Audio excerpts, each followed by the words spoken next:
that makes everything that they once depended on disappear, and everything comes back as relevant.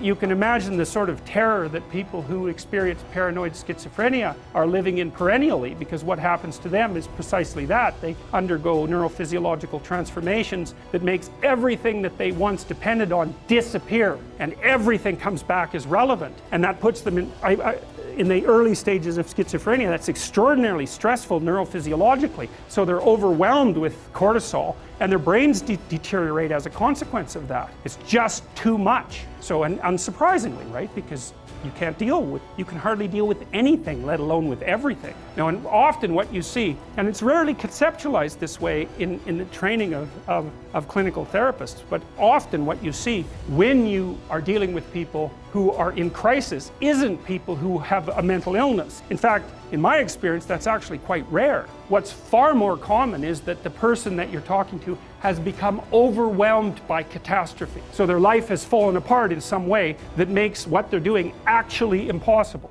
When you're trying to become successful, that's going to mean that you're going to have to do things that make you a little bit uncomfortable. And one of those things is being alone. There's nothing wrong with doing things by yourself and focusing on you and making sure that you're bringing light to your own world. You see, in society, people think that it's all about doing things with other people, and that's how you look like you know what you're doing, and that's how you look like you're having a good time. But in actuality, you need time by yourself, and you need to learn to enjoy time alone so you can de-stress and refocus yourself on what you truly want to achieve in life. Because going out to parties every night, always hanging out with your friends is fun and can be good, but if you do it too often and that becomes your focus, that's when it can start to hurt your life experience and hinder what you truly want to do with the rest of your life and who you want to become. Because once you're alone, that's when you start thinking about yourself, and that's what you need to focus on if you truly want to achieve the pinnacle of success that you desire. Make sure that you're focusing on yourself and doing what it is that makes you happy and doing what it is that you love, because the people around you don't necessarily know what is best for you, because you're the only one who can determine that. You do what makes you happy, what you love, and what you enjoy doing on a daily basis, so that is what you should pursue with everything that you have, no matter how dumb or lame or stupid other people say it is, as long as it makes you happy. As long as things are working out, well, then you're mildly happy, and if they don't work out, well, then that's another problem. You see, these are different sizes. There's a reason for that, and that's because negative emotion has more potency unit for unit than positive emotion does. And so what that means is that people are more reactive. People hate a small loss more than they like an equivalent gain. And so we're tilted to some degree towards a bias for negative emotion. And that is also dependent on temperament, because somebody who's very, very low in neuroticism, that's basically anxiety and emotional pain susceptibility, something like that. So that would be the threshold for experiencing a certain level of anxiety or emotional pain, but also the length of time that would take to recover. It's something like that. And so, but for the standard human being, loss hurts more than gain rewards. Well, it's useful to know that because it helps you understand yourself and other human beings, even if you're trying to motivate someone to do something. And then what I learned to do, I think, was to stop saying things that made me weak.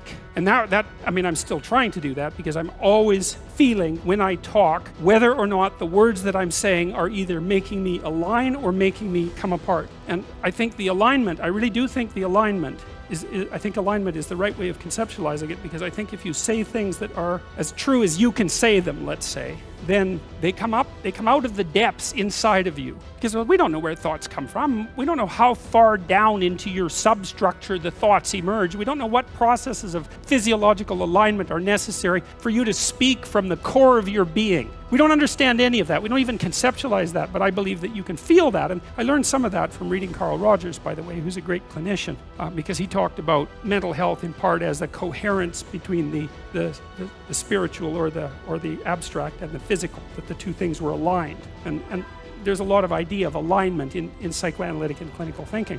And I would think about this, because I'll tell you what it is that you need to do to be successful. Some of these things aren't so malleable, but others are things that you can work on. Well, IQ, Well, that's a rough one because there's no evidence, as far as I can tell, that you can do a damn thing about your IQ. I was just reading a paper by Dan Simon today. It's a relatively recent review. Dan Simon did the Invisible Gorilla stuff, and he was looking, because there's all these companies that claim that these online brain training exercises can produce cognitive improvements, and he reviewed the literature again. And I've reviewed that literature like 6 times in the last 15 years because I keep hoping that someone will crack the problem, but it's always the same answer. It's like you do brain training games, you get better at the game, a lot better at that game. You get slightly better at similar games, but distal games that are still heavily cognitively loaded doesn't affect your performance at all. Zero, none. So the issue of how to raise IQ, man, that's a killer. No one knows how to do it. I can tell you how to stop your IQ from decreasing as you get older.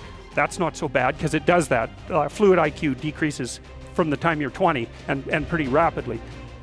Thank you all so much for watching this video. If you haven't already, please go ahead and like this video, subscribe to the channel if you're new, and let us know what you thought down in the comment section below.